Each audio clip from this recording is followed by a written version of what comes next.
And so everything I did in life was, it's not good enough. And it created this mindset of I had to have everything perfect. And then one day I said, let me pray about this. I prayed, and this was just last year. And I remember hearing God clearly say to me, there is no perfection, only purpose. So when you start to think it has to be this way and that way, no, stop. There is no perfection, only purpose.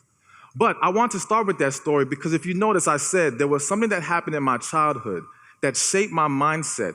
And now it had an impact not just on me in my entrepreneurial career, but in my relationships.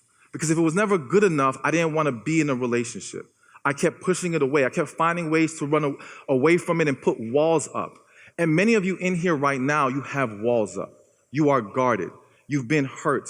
You've been let down. And I get it. But guess what? The same walls you have to protect you are the same walls blocking your blessings. You cannot love and receive love when you are walking in fear every day, trying to stop yourself from being hurt. You have to understand that hurt is inevitable. And the minute that we can allow ourselves to be vulnerable and open to love, now we can receive an abundance of it and we can give it.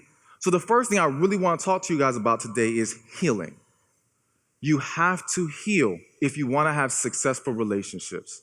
The reality is that the majority of this world has been broken at some point, has been damaged, but we sweep it under the rug. We find ways to move past it on the surface, but we don't resolve these issues deep from within. And this is a problem because when you are not healed, you will have a hard time being in the right relationship, and you will increase your ability to be in the wrong ones. You will entertain more toxic relationships, family, friends, kids, siblings, you name it. You will not be able to pull yourself out of that when you are holding on to things from your past. Now, many people ask me, how do you heal? How do we heal? So I want to start you on that path today. Now, I brought a book today. It wasn't in the bookstore earlier, but it's a book called Love After Heartbreak, and it breaks down the steps to healing. But I want to give you a step that all you can start with today or tomorrow, sometime soon, to get this ball rolling. When you get a chance, when you go home, get a piece of paper, and on that piece of paper, write down, who hurt me? And then ask yourself the question, who hurt me?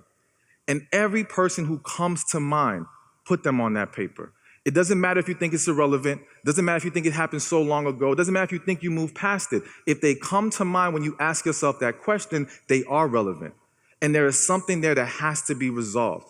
Because the reality is that you do not heal by suppressing, you heal by releasing. And many of us have never truly released it from our system. What you need is an emotional detox. Because guess what? All this great stuff that we're talking about today, which has been amazing and wonderful, but it's like you're trying to pile a bunch of good stuff on a horrible, messy foundation.